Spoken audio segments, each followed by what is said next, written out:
Hey, what's up, guys? Welcome to another episode of Prod.cast. I'm Basil. And I'm SK. I'm Andric.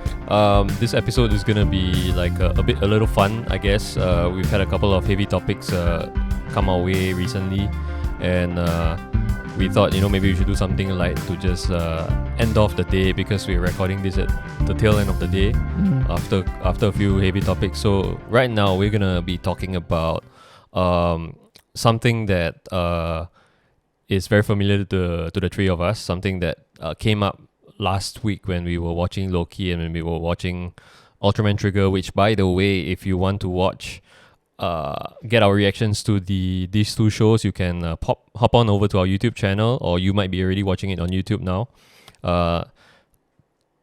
Catch our reactions and tell us what you think, and hopefully you'll follow us through the whole series.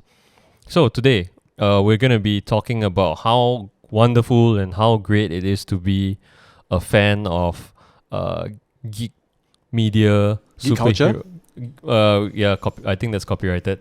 Oh damn! All right. We're gonna talk about how great is it to be a fan of geek stuff, nerdy stuff, like superheroes, pop culture media, and basically whatever that was uncool maybe 20 years ago. We're going to be talking about how wonderful it is that the geeks have now taken over the world. We just... And the largest geek of all is Kevin Feige. Hail Kevin Feige. Yeah, I mean, we've basically been given the license to rule the world right now. Yeah, man. Things that we found cool in our kids and our teens that people, gave us stick for. People like say, "Oh, this looks childish" and all that. But that all went away because of the Marvel Cinematic Universe. Yep. And it has bled into even other aspects of pop culture, including our favorite tokusatsu shows. Yep. And it has given birth to a whole new wave of comic book and pop culture media fans. And I think it's wonderful. I mean, I'm happy that we are able to watch all the shows that we want to watch, that we love legally. Yep. And at the same time as everyone else in the world. Yeah. Yeah. So just off the top of your heads, maybe some quick opinions from you guys about this topic. I agree. That's really quick. That's really fast. I think as someone who is very, very into now I feel I can't use the word geek culture. Damn it. Yeah, man. Yeah. As someone who is very, very into all this, just lumping all together to all this, I can't seem to steer myself away from content like this. If anything, I don't know if it's causing a negative effect where I can't really sit through normal shows now. Like even, was it today? Even this morning, before I had my shoot at 4, I woke up at about 10-ish, and I just did my chores in the morning, and I sat down and did some editing work from 11:30 all the way until 3:30. While doing that, I was playing like a Marvel show in the background.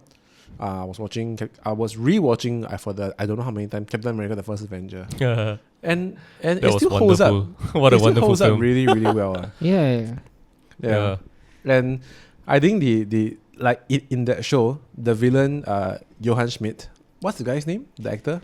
Hugo Weaving. Hugo Weaving. Yeah. Oh, he's really underrated. He was really good in that show. Yeah, but I think that's besides Endgame. Endgame wasn't played by him, right? No, he wasn't. Yeah, but somebody else. I think someone that else. was the last time I ever saw him in something. He said that he wasn't keen of the makeups. That's why he didn't continue on. Right. But I think what Basil is saying that at least to our knowledge, you don't see Hugo Weaving anywhere else anymore. Kind of. Yeah. I'm not too sure. Yeah. We have to fact check that. There's one more. Yeah, actually, there's one more that he's famous for.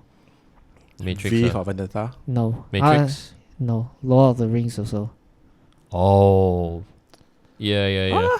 He's more famous in Matrix. But he's more famous for Matrix. Yeah, he's more famous for Mr.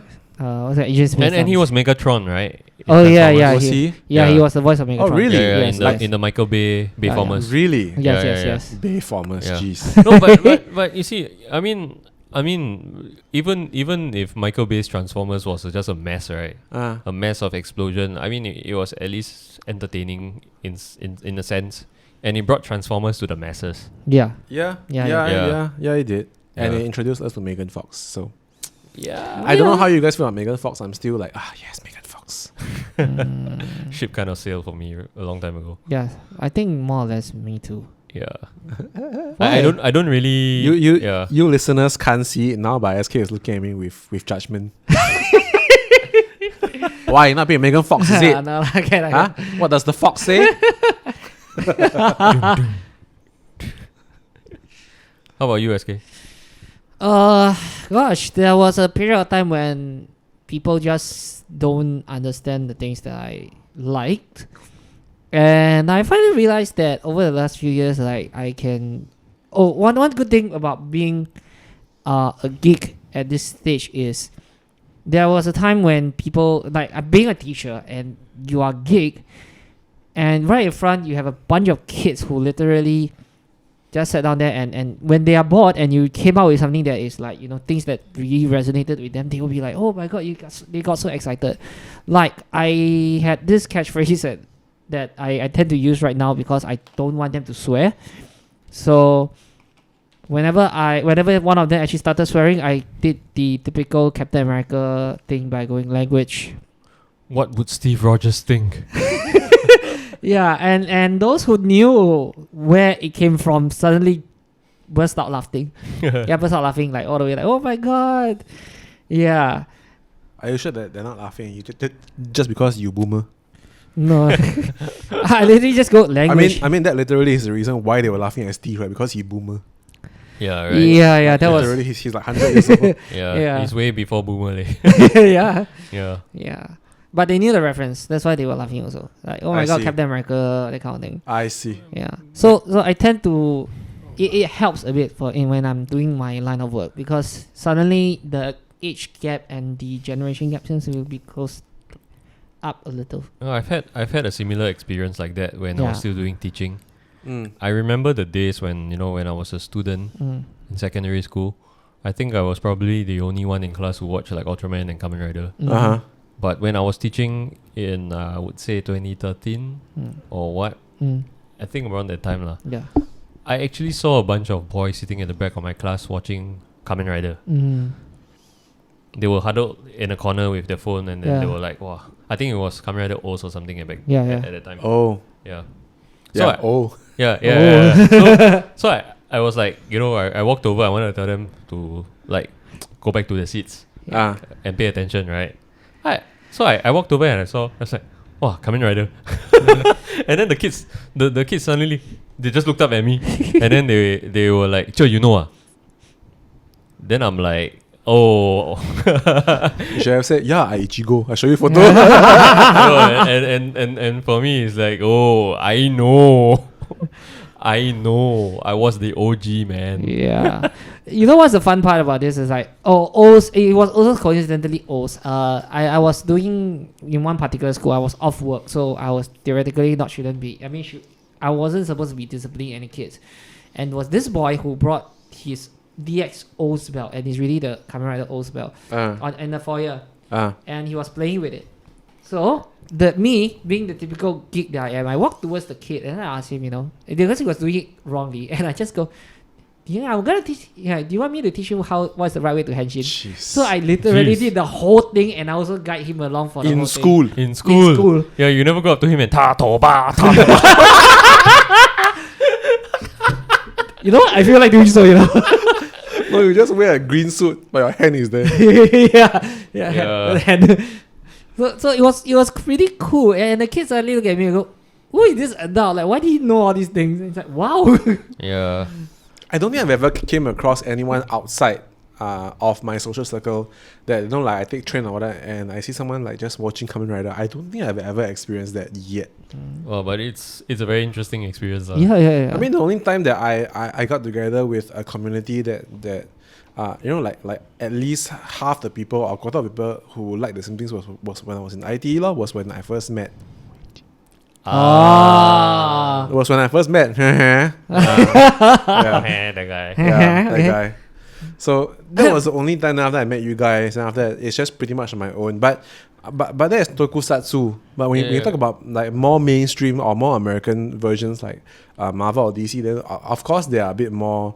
Oh, of like- course there will be a bit more like, fans, but like Yeah, everywhere lah. Yeah. but back then it was still very little Yeah. around that time. I think back then the biggest thing would either be Michael Keaton Batman or Tobey Maguire Spider-Man, right? Yeah, or The Dark Knight. Yeah. Even before that. Before that. Oh. Before that. Yeah. If before that, then yes lah. Because That- I think The Dark Knight really changed things. That Yes. era where they color graded their superhero shows to a bit more comical, more campy. Comic booky, right? Yes, Yeah. yes. So So it was very, it was very genre. so Yeah. whereas when they filmed, edited, and color graded Dark Knight, it was done in a very realistic, on the ground kind of look. It was inspired by yeah. Heat. Yeah. Yeah. I'm not surprised. Yeah. Mm. Yeah, you remember the bank robbery scene in the start? Come on, That's totally Heat, man. come on. Yeah. That one you really cannot. You cannot compare lah. Heat is still. No, as in, it's totally inspired by it. Inspired, but Yeah. it's not. Yeah, we can't replicate that. Yeah, but Heat. I think that movie changed a lot of things. Which one? Like Heat or Dark Knight? Dark Knight. Dark Knight. I think that movie showed that that a superhero movie could be just as good as a regular Hollywood blockbuster. Yeah, that's true. Yeah. And accepted by people. And then the year after that, what did we get? Iron Man. Ta-da.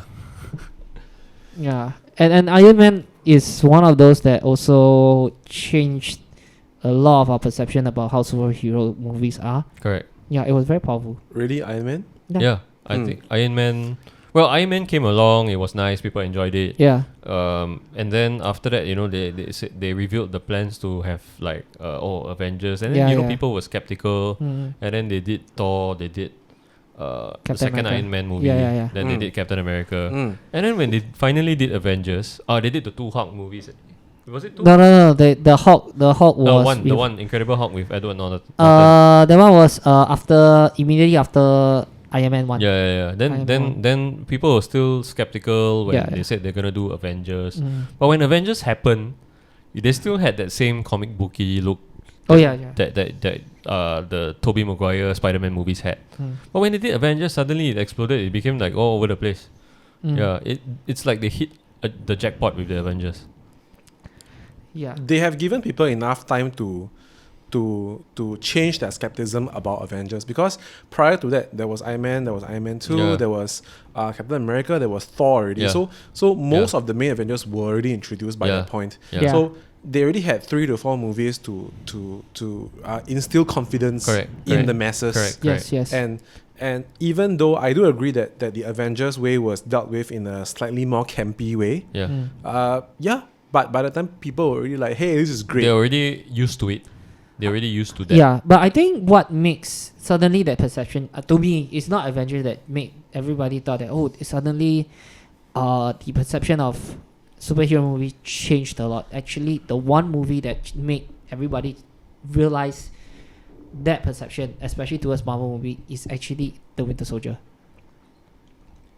If you notice that. I mean, The Winter Soldier is still my favorite MCU movie, but I don't know. I don't know if it's a movie that changed people's appeals to the perceptions. masses. I don't know. Yeah. I find that it did because of the idea that, suddenly Captain America becomes such a spy movie that no one actually expected it at that point of time. Spy movie. It is a spy movie. Yeah. It was a spy movie. So It's like those typical 70s Watergate scandal kind of spy movies. Yeah. Because prior to that, if you notice that even for Thor was very Shakespearean type of kind of movie, and even when Thor 2 came out, it's really had that feel as well. Yeah. But all of a sudden, the Winter Soldier came and suddenly you can actually blend genres. Interesting. Okay, that's fair to say, because Iron Man was still mostly cool. I'm Tony Stark. I I'm see. cool. Yeah. I see. Okay, You know? if you are talking about blending genre movies with superhero, then I will say the one that spoke out to me was Ant-Man, because that was a heist movie. Yeah. it was a Heist movie. Yeah. Yes. And for me personally, I like heist movies. So I think that helped as well. Like later on, they really evolved themselves to that direction, and it was pretty cool. And then of course, Thor Ragnarok came, and then they actually blend another version of it. And then same thing goes Guardians of the Galaxy. The difference in tone from the first Thor movie to the Ragnarok is like Yeah. Do you notice that they actually started to blend genres during that period of time? So it really. Wait, what was the genre that was blended with Thor Ragnarok? What's it called? I think it's those space opera. Yeah, a bit space opera. Yeah. Fantasy, sci-fi. You can even the music is very. The way I saw it, why Thor Ragnarok was a lot. Did a lot better, at least more appealing to the fans, was they introduced humor. They introduced humor that landed. Right. Taika Waititi's humor was great. Yeah, he hit the right spot. Hit your right spot. Yeah. So yeah, it definitely did hit a lot of the right spot, but you have to also understand that they had the opportunity to pull Thor out of Earth and do something crazy about it. So it helped. In a way, yeah, you kind of didn't see Thor on Earth at all in that. In that. Yep.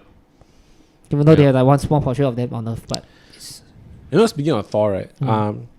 At the start of the commencement of the MCU universe, there was Iron Man 1, then the Hulk, and then Iron Man 2. No, then the Hulk, then Captain America, then Iron Man 2.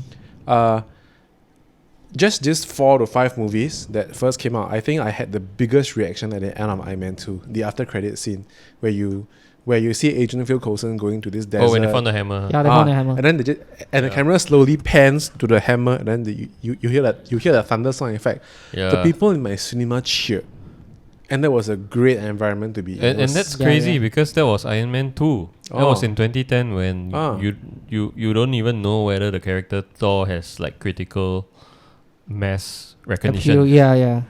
That's the thing though. When the MCU started, right, all the heroes that they chose, arguably, except for Captain America, were B heroes. Yeah.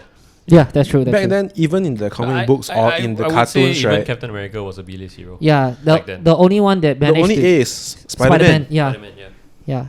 That's why Spider-Man. the only one that managed to sold off by Marvel to Sony was Spider-Man. No, Marvel's A-list was Spider-Man and X-Men. Yeah. And Fantastic Four. Those three are the Yeah, ones. not Fantastic Four. X-Men. X-Men. I agree, X-Men, not Fantastic Four. Yeah. Have you guys ever seen the show Legion? No, the X-Men one, right? Yeah. Never. Have you heard of it? Heard of it. Like, I don't think it's canon. I don't even think it's canon within the Fox X-Men universe.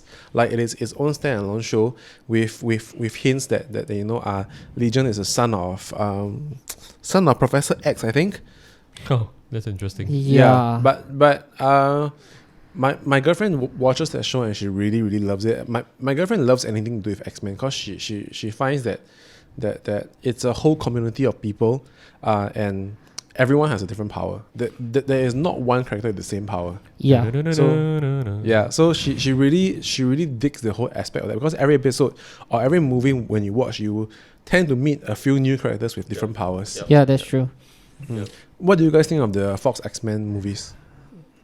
I like 1 and 2. Number 3 was just trash. Yeah. I mean, including the rest, like X-Men First Class. I like First Class and Days of Future Past. What was the last one? Apocalypse, right? Apocalypse was just trash. Yeah. I felt like they wasted Oscar Isaac. Usually the third one is trash, though. Oscar Isaac is a fantastic, phenomenal actor, but they wasted him in that movie. I could even tell it was him. Yeah, exactly. Yeah. After watching it, like I think at least 4 times, I cannot tell that it's Oscar Isaac. His makeup is so thick. Thick. He looked more like a Power Rangers villain. Look more like Ivan Ooze. Ivan Ooze. He looked more like Ivan Ooze. Yeah. Yes, he does. Yeah. Oh my god, Power Rangers. You know what's the worst part? Besides the fact that they casted a very good actor into this movie, which is barely unrecognizable, is the fact that Apocalypse itself, one of the villains that I was really looking forward to, reduced to such a sad manner to the point that I go, oh my god, what is this? Yeah, it doesn't look like, and they set him up. They set him up pretty well pretty nicely, Mm. and then they did that. Yeah, it was a very disappointing pause. I don't know whether it's because there was some studio meddling that caused it or what. Probably lah. Yeah. And here's the kicker. In the comics, Apocalypse is a very strong villain. Yeah. Yes. But if you compare the movies, it's nowhere near anything Thanos is. Exactly. Nowhere near. Nowhere. Yeah. Because all they had was one movie to develop him. Yeah. Correct. Yeah. But I think my feeling has always never changed. I agree that, X-Men 1 and 2 definitely is in my list.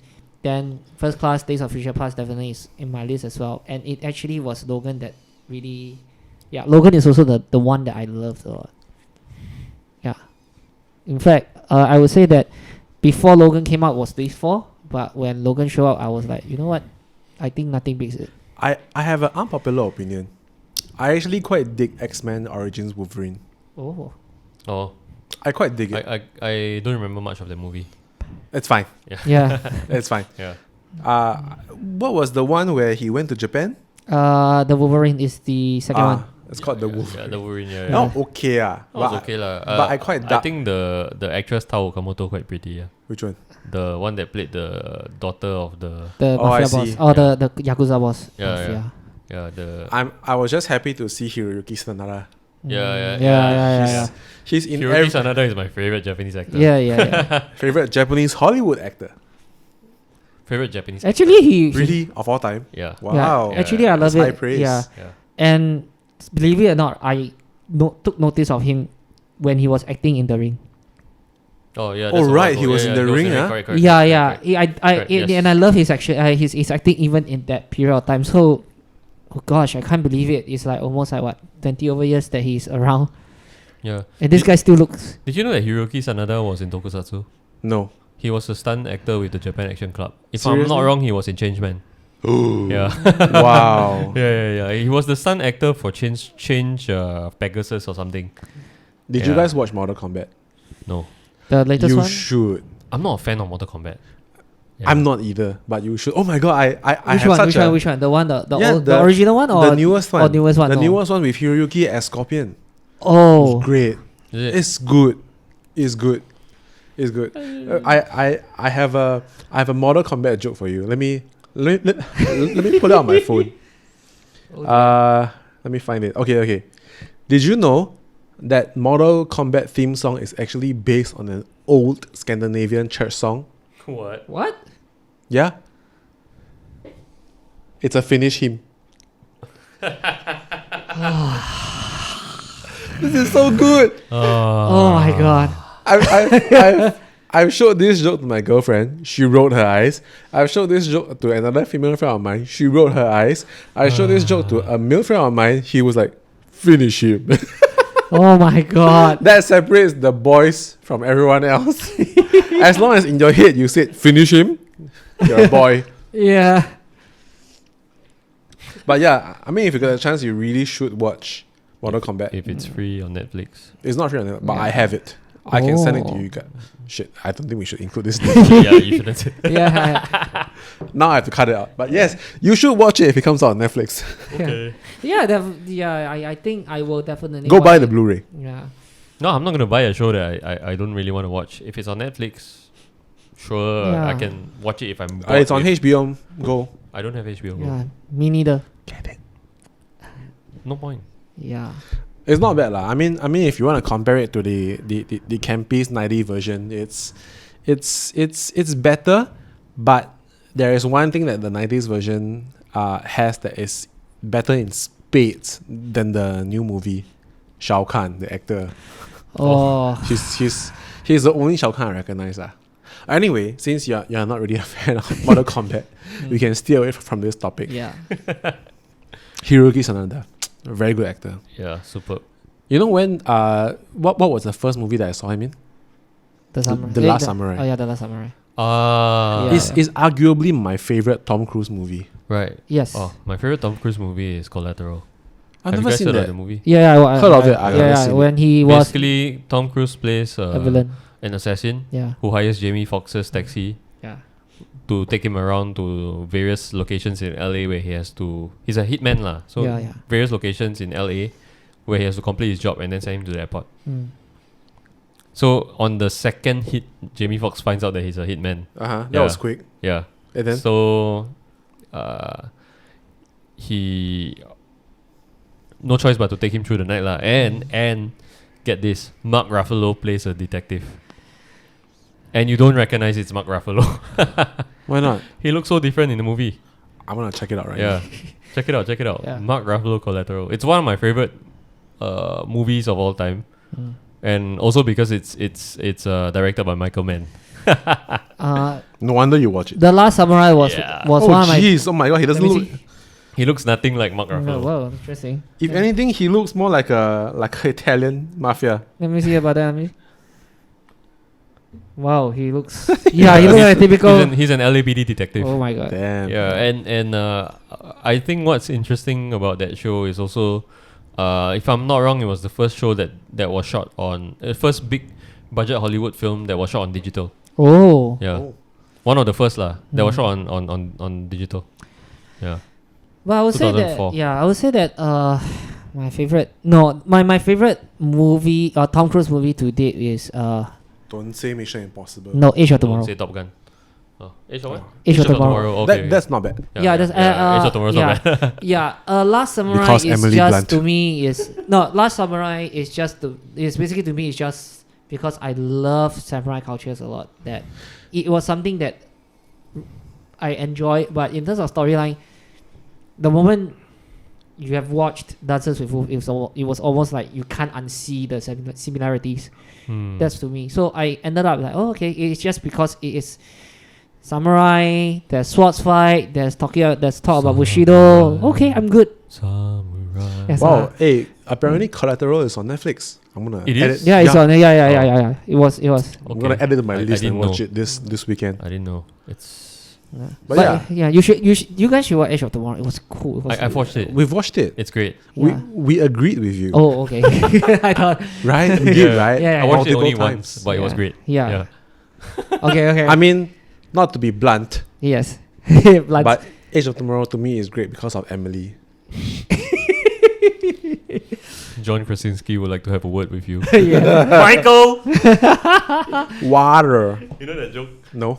Michael! What? The Office? The Office. Yeah. Which one? The one, identity theft. Oh.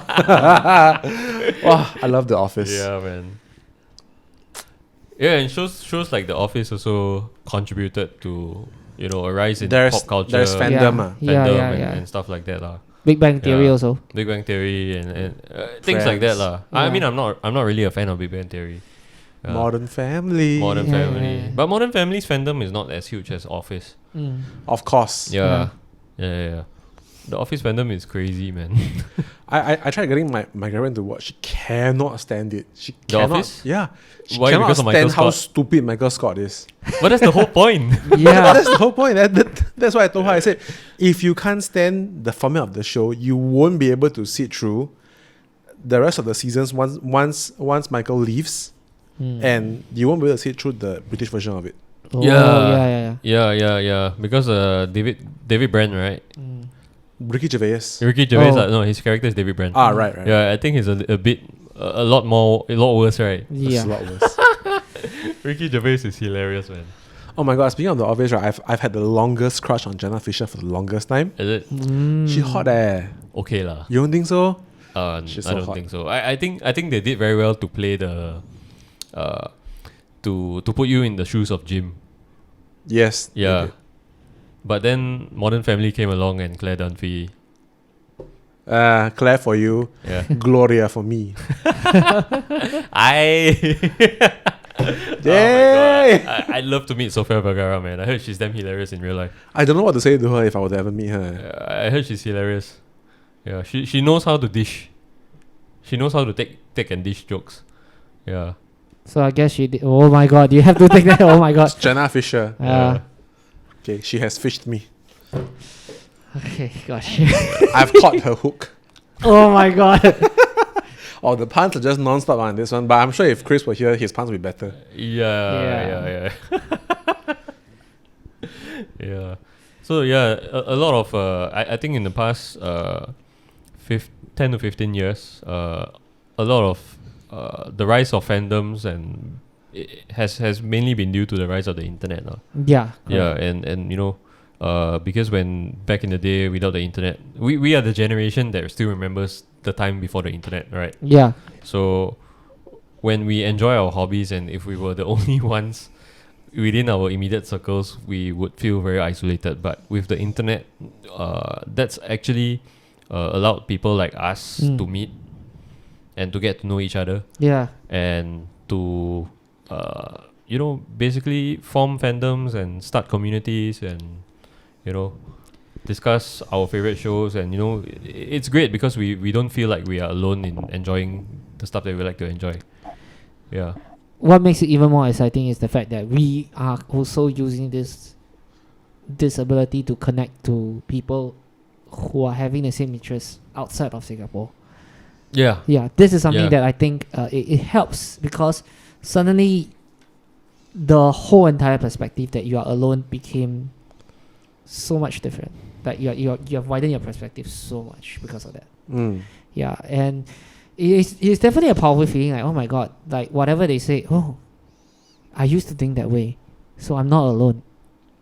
Yeah, So so more like you connect over shared experiences. yes, Yeah, and I think that's the great thing about fandoms and communities because when people share the same interests and they like the same things and they spot the same things, it's like I know you know that kind of thing, right? Yeah, Yeah, and it's really powerful when these sort of things can even transcend borders. Yeah. What would you say is your all-time favorite superhero movie? Wow. I already have one in mind, Actually, this is so- a very tough question. yeah. You need to narrow it down. American. American Winter Soldier. Yeah. You? Regardless of how much I will forever love Spider-Man 2. Spider-Man 2? Yeah. As in Tobey Maguire or Andrew Yeah. Garfield? No, Tobey Tobey Maguire. Maguire. My second would be Man of Steel. Interesting. Yeah. My second is Logan. How about Third? Third? We go for your thirds first. you? Wow. Maybe Batman Begins. Interesting. Yeah. I have a surprising one. Endgame. That's not surprising. Yeah, that's not No, surprising. I as in- cried as- during Endgame. As in, people will tend to think of Dark Knight as one of their top 5 lists, but I don't know why. But Yeah. but not that it has I never mean, I been. acknowledge the impact that Dark Knight has had but it's not my on top 5. fandom and superhero culture Yeah. in general. But I'm not really a big fan of the show Yeah, me neither. because I felt that the tonal shift from Batman Begins to Dark Knight was too great. Like I didn't like the costume for Batman in the Dark Knight. Yeah. It was too armory. Yes. Yeah, like it took away the element of Batman for me. For me, it changed Batman into like a military guy in bat costume. Yeah, although the story was still Batman in essence. Yeah. But I felt like the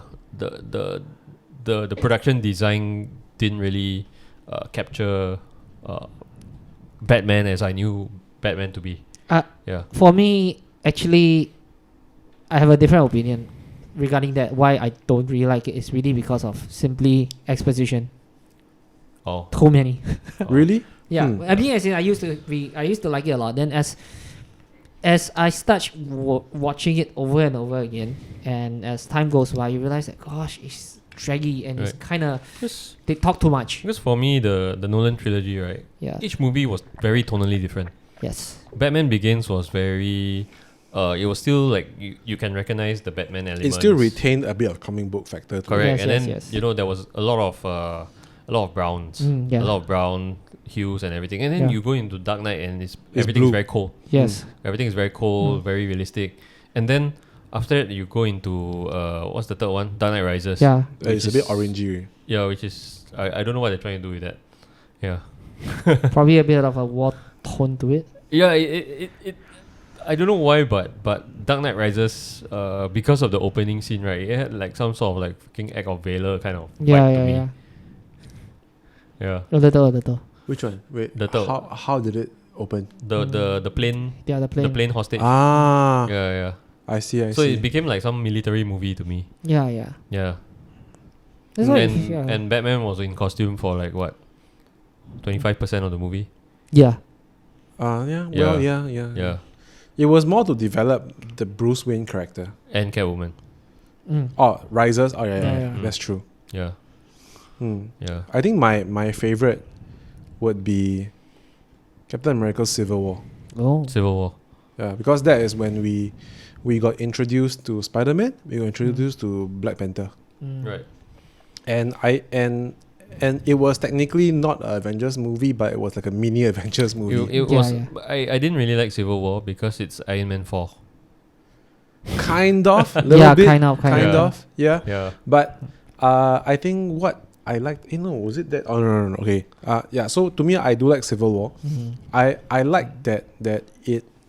Okay, so every time I watch a movie, right, I decide whether I like it or not, on one factor: how much I can talk about it with the person that I watched it with. Oh, okay. And I left the movie undecided because that was the first movie that caused the fans to be divided.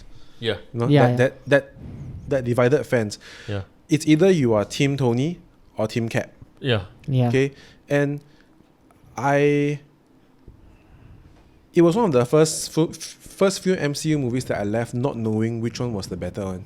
Right. And I feel that it made me think. Right. Right. Yeah. That's yeah, one. yeah. That's one thing that I think a lot of people don't see about the Marvel movies. Yes. A lot of movies leave you thinking about stuff. Yeah. And speaking of thinking, my second movie is Joker. Okay. Oh, yeah. The one with, what's his name? Joaquin Phoenix. Yeah, Yeah, Joaquin Joaquin Phoenix. That was a really good film. Yeah. Yeah. It dwelled even deeper into, it talks about class. About class and Class where you divide stand lah, in society using a character like Joker. And it's not even the Joker that we are familiar with.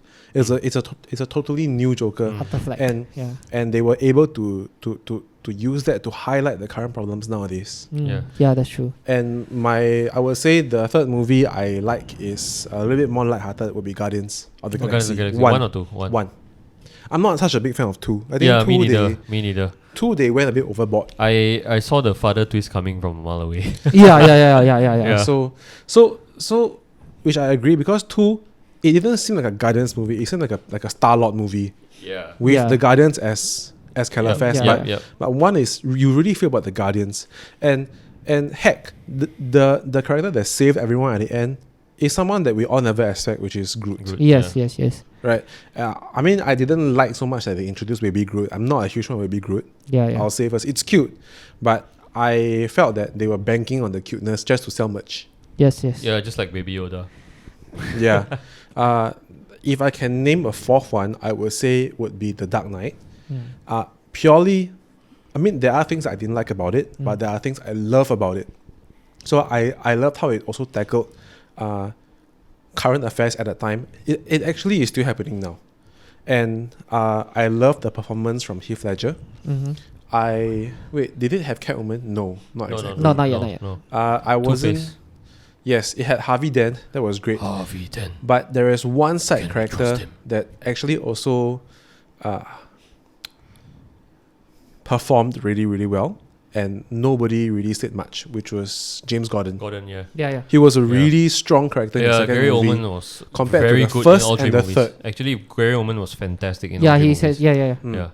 And the last thing I like about Dark Knight, the geek side of it, was we have seen Batman in cartoon form. We have seen him in the comics. Yes. We have seen him in live action, even Michael Keaton, which is arguably, I would say, most people our age favorite Batman. But that was the first one where... Most people, mine is Ben Affleck. But that was the first time where we saw that they found a way to integrate the animated eyes into the suit. You still remember? Oh yeah, the sonar. Yeah, the sonar. Yeah, the sonar. So I thought thing. that was like cool but intelligent at the same time. Yeah. It's Yeah, quite that was intelligent that there was... Because I watched it with Kide. I don't know if you remember him. Mm-hmm. Then he was sitting next to me and like, hey, dude, that's how they introduced the Batman eyes from the cartoon. I'm like, oh yeah, that's cool. I didn't even realize it, but it's done so subtly. Yeah. And it's also a movie that made you think. Yes. Yeah. Just for the record, Captain America Civil War, which side were you on? I was on Team Cap. I was on Team Tony.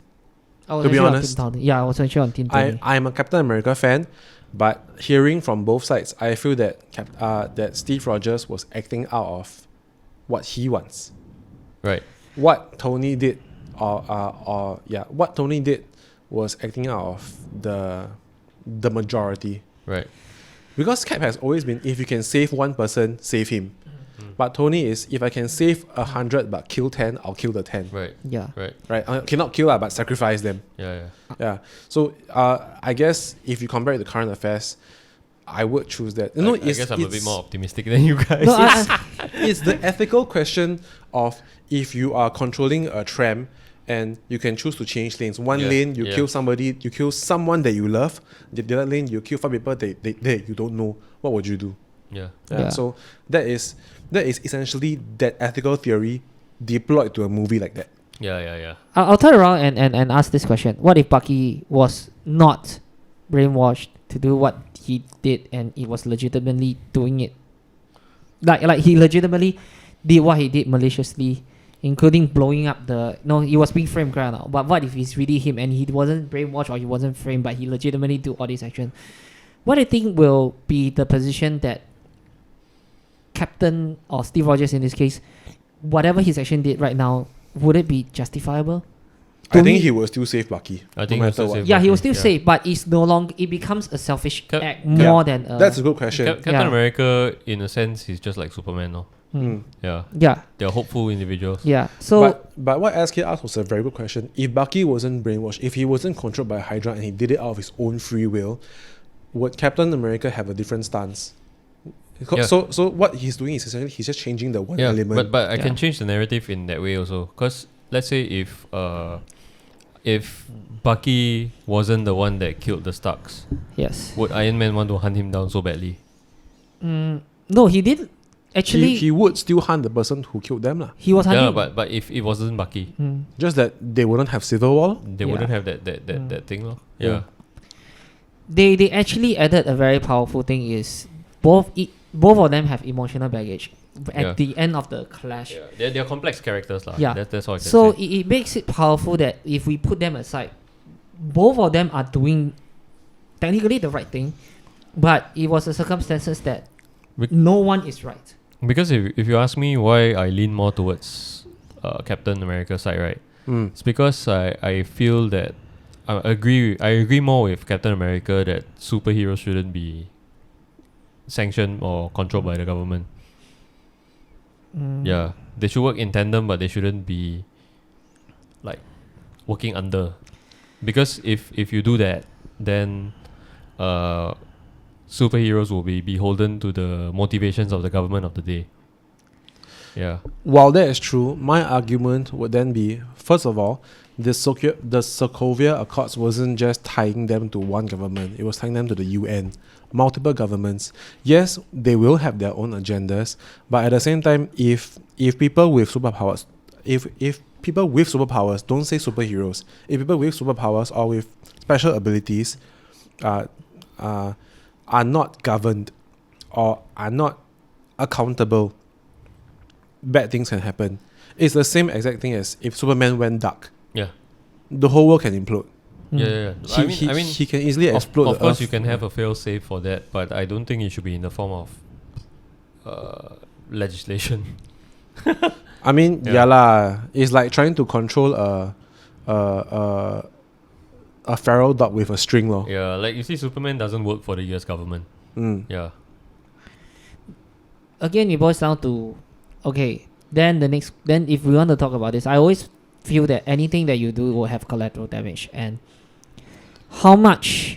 why did it even happen in the first place? Like this accord even happened in the first place because all of them, none of the Avengers legitimately think about the collateral damage that they have done until they have done it, which led to the Sokovia Accord. So, and they did, and it boils down to one question. Yeah, they may be acting on the best of the interests. No, let's not talk about going dark whatsoever. they may be acting at the best of the interest at that point of time, like they want to make sure that they save the people, they want to save the earth, whatsoever. Then those people who are sacrificed because of their actions, those innocent ones, like one of the best example that I will always remember for Civil War was when Tony Stark immediately showed a guy who was just a graduate from university, went down there to Sokovia to do a voluntary work, and he just died there because of Ultron's incidents. And can you imagine if you are the mother who witnessed her son's death, and the next thing is for the Avengers is Thor just disappeared, and Tony Stark just joked around saying that there's no Thor has no regards for lawn maintenance during the time at the ending, and you turn around and look at it and go, yeah, now that joke, when they brought it back to Civil War, it felt like they downplayed any collateral damage that was happening at that point of time, and who is responsible for it, or who is going to be responsible for it. Then it becomes even more evident that why is there a need for this accord, or why is Tony Stark's mindset there, because there needs to be some accountability also. If you think about it, nothing happens. All this while, whatever things happen is what S.H.I.E.L.D.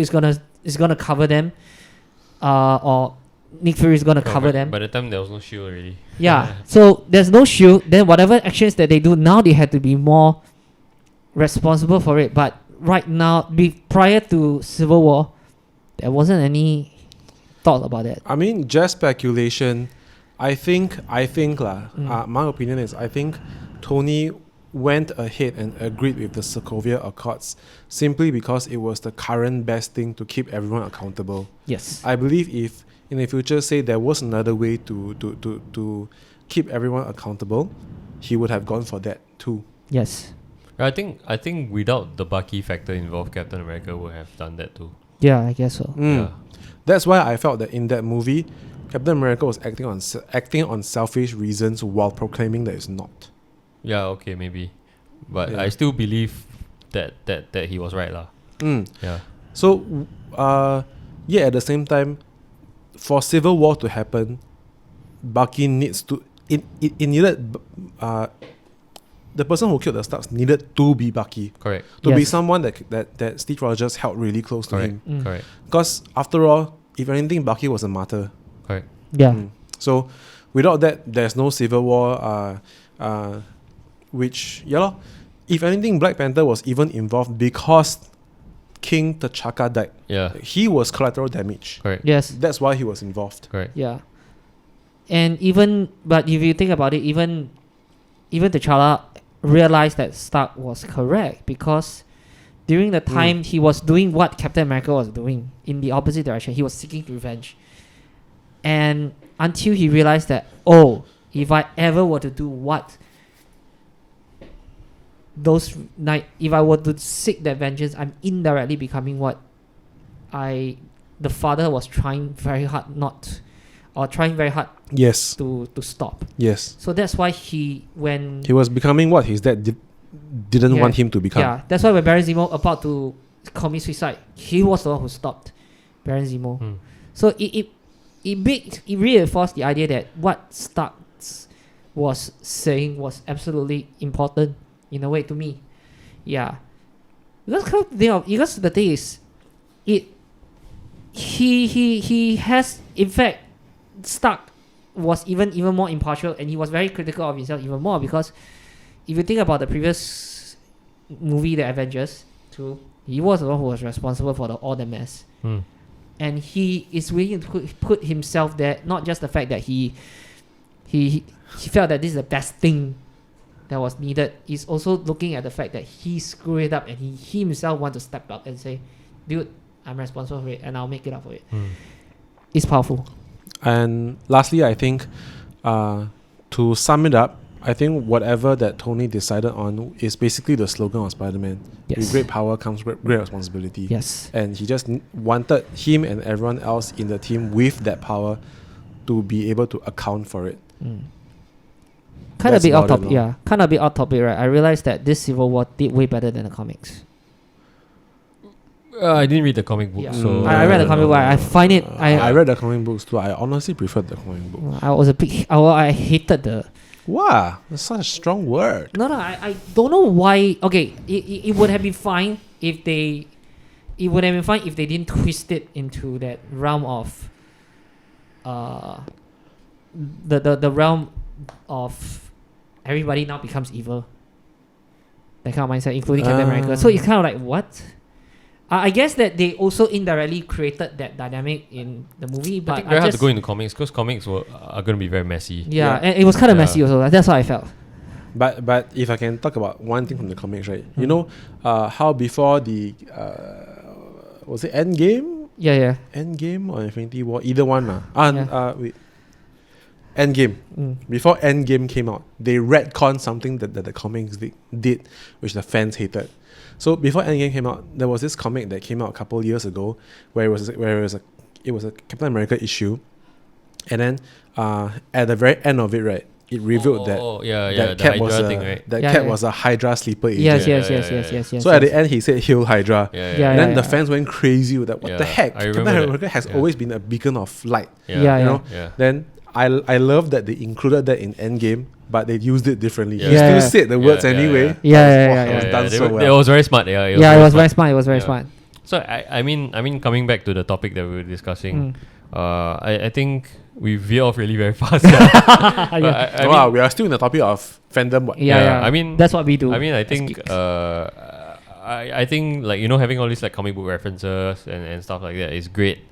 And also the one thing that the movies do very well now is to make a show that fans can enjoy, casual people also can enjoy, casual audiences also can enjoy at the same time. Yes. So everybody gets to be involved in that.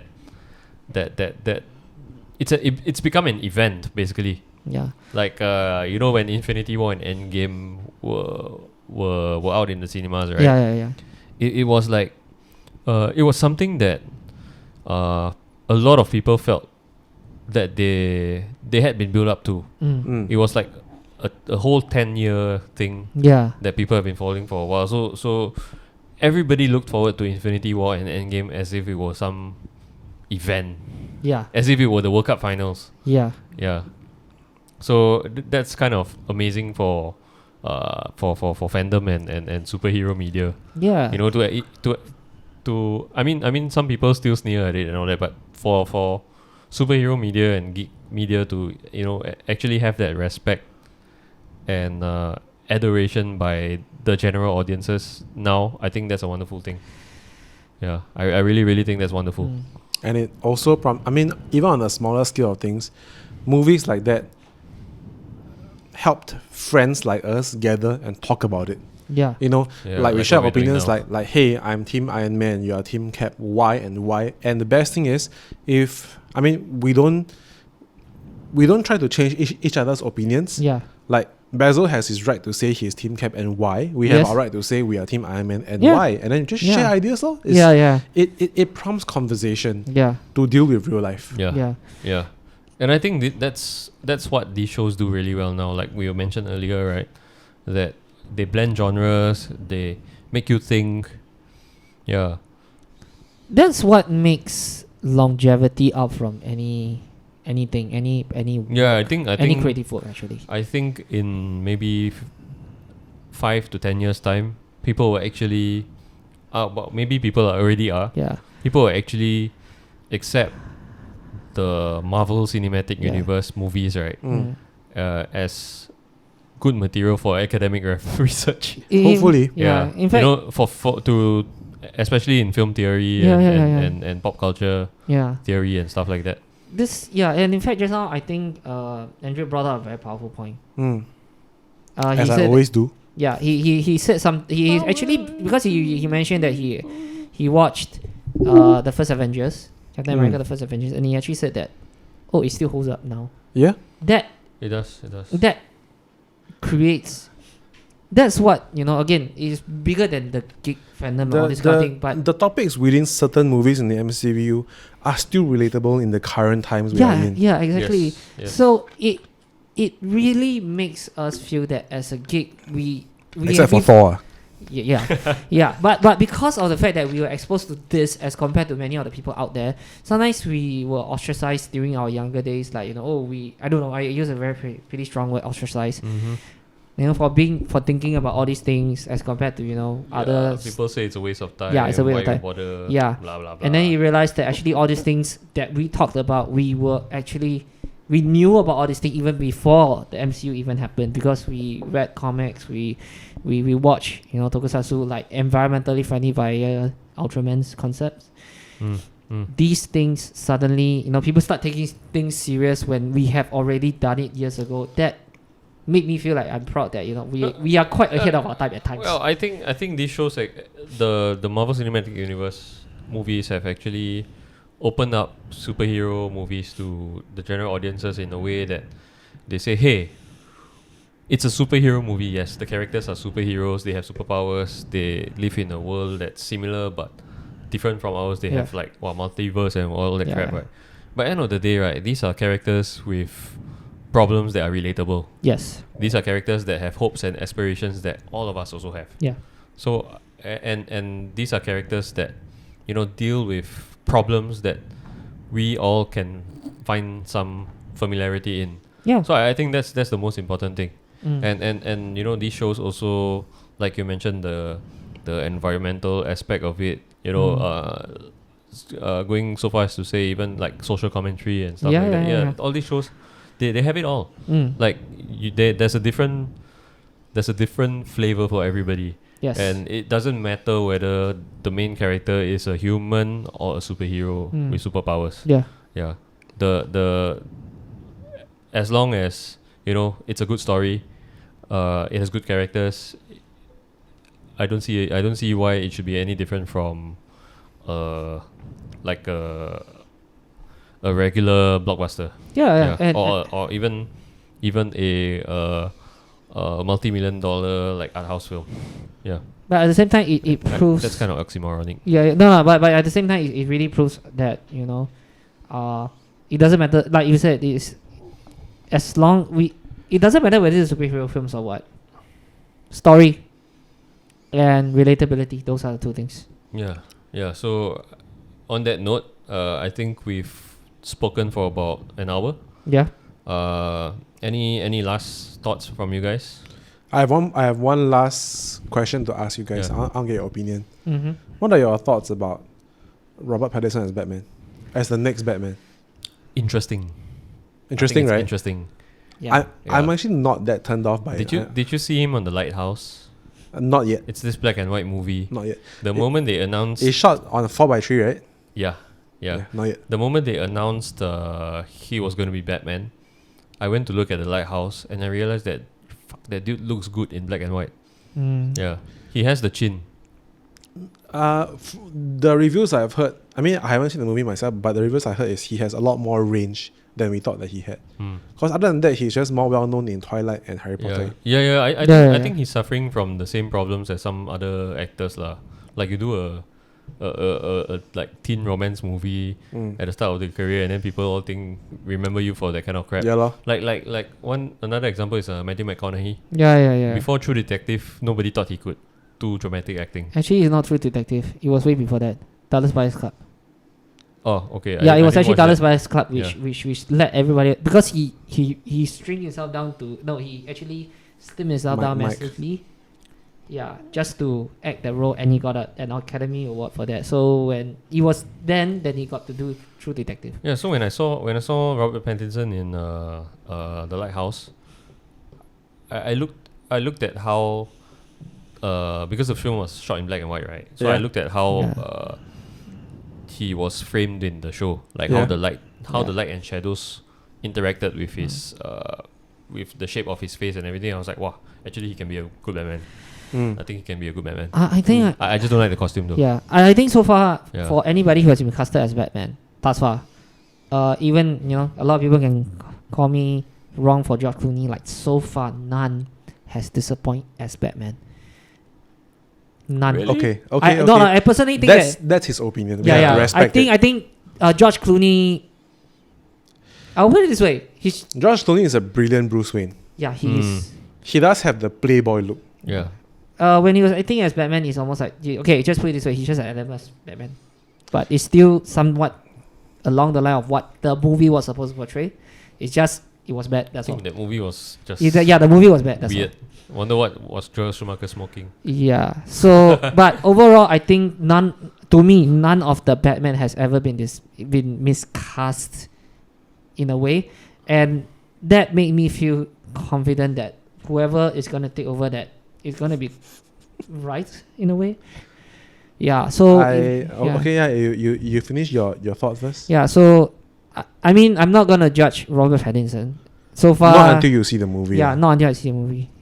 When is it? March next year, right? Don't know. Yeah. March next year. I don't know whether there'll be any So delays. that's a while. Yeah, it's a while. But to share my opinion on that, I think the most out of place Batman would be Val Kilmer. Michael Keaton, great Batman. Yeah. Okay Bruce Wayne. Okay, Bruce Wayne, yeah. George Clooney, great Bruce Wayne. Not so good Batman, partly because of the suit design as well. Yeah, Because probably. they added bat nipples. Chris O'Donnell, my live action Robin. Right. Yeah, he's cool. But he's more Nightwing than Robin. But because it's more of a nostalgia kind of thing. yeah, he's more Yeah. Nightwing than Robin. I Yeah, think. he's more Nightwing. Val Kilmer, kind of out of place. I don't know where to place him. Good Yeah. Batman or good Bruce Wayne? Or Val Kilmer just- is very weird. Like you know, he did Batman Forever in the same year he did Heat. It's just Yeah. kind of a weird casting. Yeah, because was he blonde in the movie? I can't remember. I can't remember. Yeah, because I remember Val Kilmer being blonde. But I don't think so. Let me maybe check. brown, maybe brown, but definitely not black hair. Yeah, definitely. I don't remember him being black hair. Yeah, and I've never seen a blonde Bruce Wayne before. She is brunette. Brunette, right. Brown hair, but brown hair, Right. but on a darker shade. Right. Then there came the what's his Bale. name? Christian Bale. Christian Bale. He was not bad. Yeah. He was not bad. He was a far stronger Batman than he is Bruce Wayne. Yes. I would say. Yes. Agreed. Ben Affleck definitely has the build for a comic book accurate Batman. Yeah. But I guess in the era of Batman that he is the worn out and tired Batman. So I guess he kind of fits the bill as well. Ben Affleck looked like he walked right out of the Batman animated series. Yeah. Did he though? Yes. You see the Batman animated series, the Batman, Yeah. the Bruce Wayne. Yeah. He looks like he walked right out of that show. Yes. Yeah, I mean, I guess he's better cast as Batman than as Daredevil lah. Yeah. that's for sure lah. And then now we are gonna be seeing Robert Pattinson, but there's one more Batman that I exceptionally like. Will Arnett Lego Batman. he's great. Yeah. He's great. But that's just my list of Batmans. But there's only one Catwoman for me. Michelle Pfeiffer. Only one Catwoman. Michelle Pfeiffer. Yeah. Not Zoe Kravitz, not Anne Hathaway. Anne Hathaway to me forever is Princess Brides. Wait, Yeah. no, the Princess Diaries. Yeah. Princess Diaries. Yeah. So I just cannot see her as. She's definitely a suitable Selena Kyle. Wait, is she Selena Kyle? Yes. she is. She is.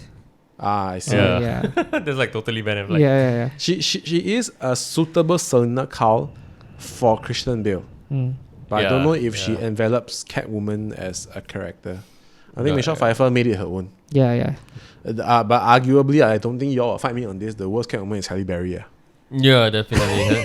She's not even Selena Kyle. Yeah, that's right. I can't remember her That's the name that she has. Not important. Yeah. She's a great Storm though. Yeah. I love her stuff. She's like right out of comic book Storm. Yeah. Yes. Yeah. Even with short hair. Yeah. Yeah. But I like the new Storm in Apocalypse too. Oh, is it? Oh, yeah, Yeah, also. she looks like right out of the comic books also. Yeah. One era of Storm. Yeah. Yeah, that's about it. Yeah. Who do you think is this one will probably be my question for you guys. Regardless of who do you think is the most miscasted? Can be villain, can be hero. Wow, that takes a while. That takes a bit of thinking. Miscasted. Yeah, like legit miscasted. Off the top of my mind, Captain Marvel, Brie Larson.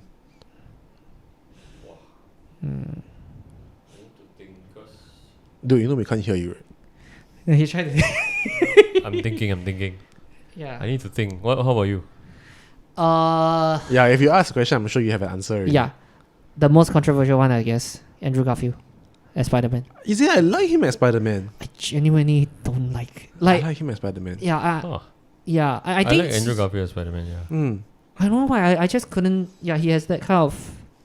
Okay, if you want to say that, then Jamie Foxx as Electro. I was about to say that. That's yeah, weird. that's way worse. Yeah. Dane DeHaan as Hobgoblin. That's weird too. Oh yeah, that's weird. The only good thing about the Andrew Garfield Spider-Man 2 movie was the suit. Oh yeah. That was Yes, super the Spider-Man 2 comic suit book was accurate. really good. I love the Yeah. suit. Because his eyes were finally huge, Yeah. as what it is in the comic books. Yeah. But Marvel found a way to make his eyes animated. Yeah, is quite that was cool. cool. That was cool. Wow, I really cannot think of anybody. Yeah. I think I will still go for Brie Larson. I think that Natalie Dormer is a better Captain Marvel. She definitely has a more sly look. Let me pull it out and show you.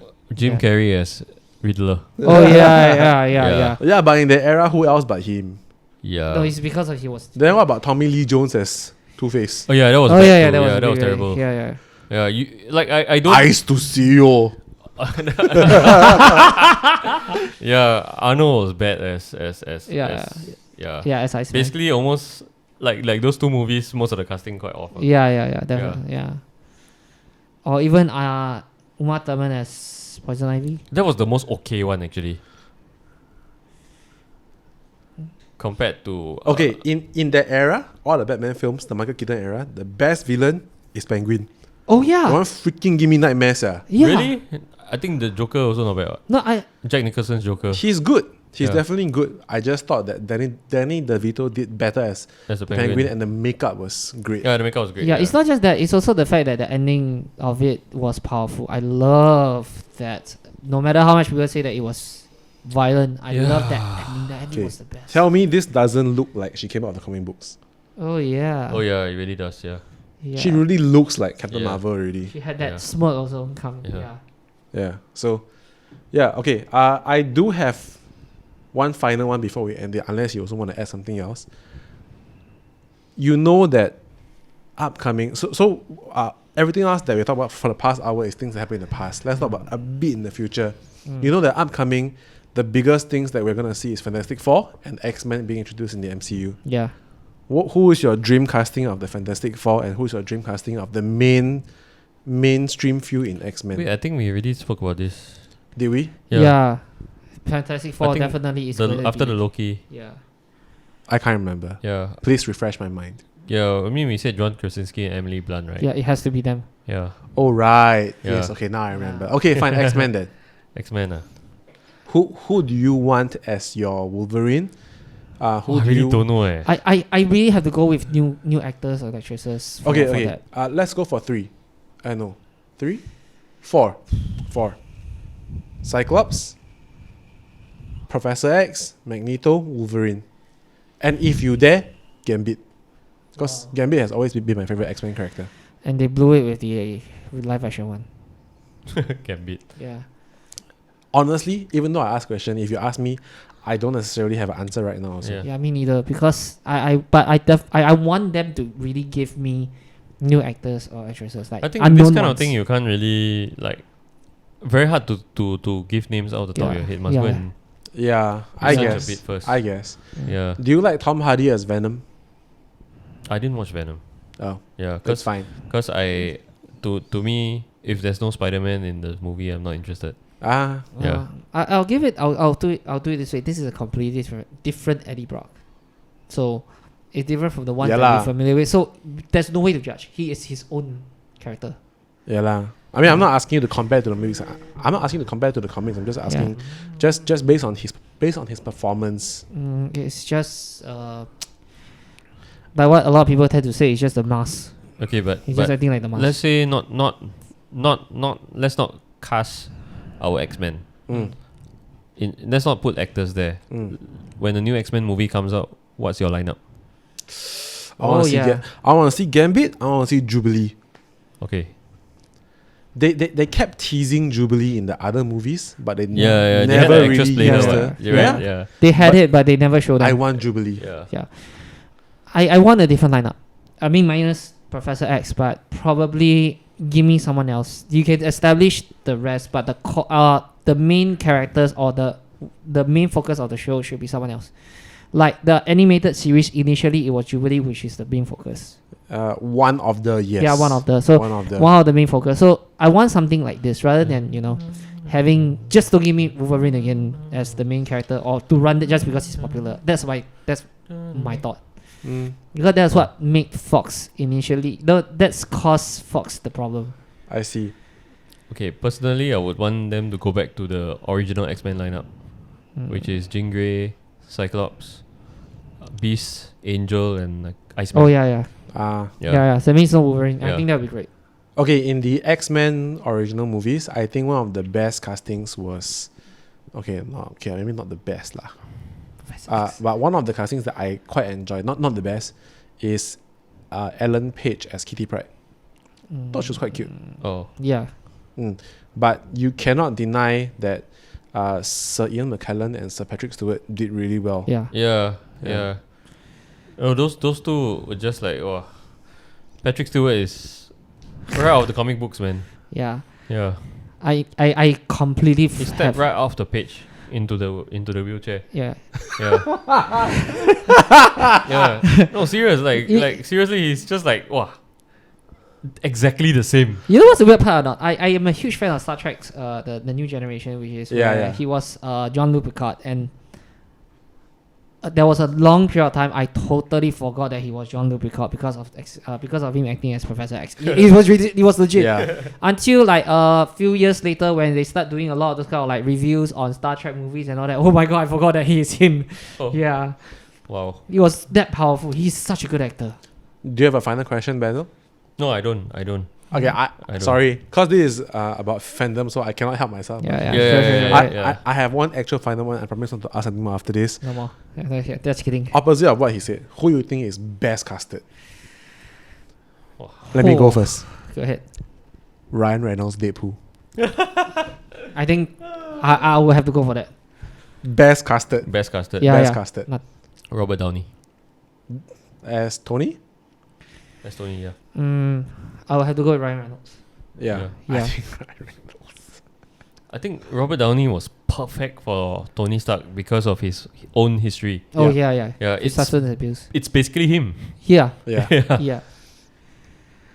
I mean, arguably that Robert Downey Jr. also has the same wealth as Tony. Yeah, he didn't have to act much, it's basically him. Yeah. Yeah. Yeah. Okay lah. So shall we call this? Yeah, Sure. that was a great discussion. It I was don't really think fun, lighthearted. I don't think this is going to be the only time that we'll talk about geek stuff. Yeah, sure. Nah. But it was nice to explore how geek stuff became relevant. And I think next time we'll talk about More more geek stuff. Maybe next time we can go into the TV series. Yeah. TV series, and maybe next time we can go a little deeper into like community stuff like gatekeeping and Yeah, all that. yeah, Like, sure, I mean, sure. those are the heavy stuff lah. Because with communities, then there's bound to be community politics and stuff like that. Yeah. So That will be another. yeah, we topic can discuss the negative side of it as well. Yeah. So I guess it's getting late for us. Yep. I think It's I 1 don't a.m. know. Yeah, it's 1 a.m. I don't know what time you guys will be listening to this, but we've recorded 3 sessions today, and I think we just want to pack up and go home and have a nice warm shower and call it a day. Yeah. So I think we're gonna wrap this up right now. Thank you everybody for listening. I think we are on Spotify, we are on Google Podcasts, we are on YouTube as well. We don't have other social media for the time being, but do keep in touch with us on our YouTube channel. Watch our reactions to Loki and Ultraman Trigger, and we'll see you soon. Bye. Good night. Bye bye.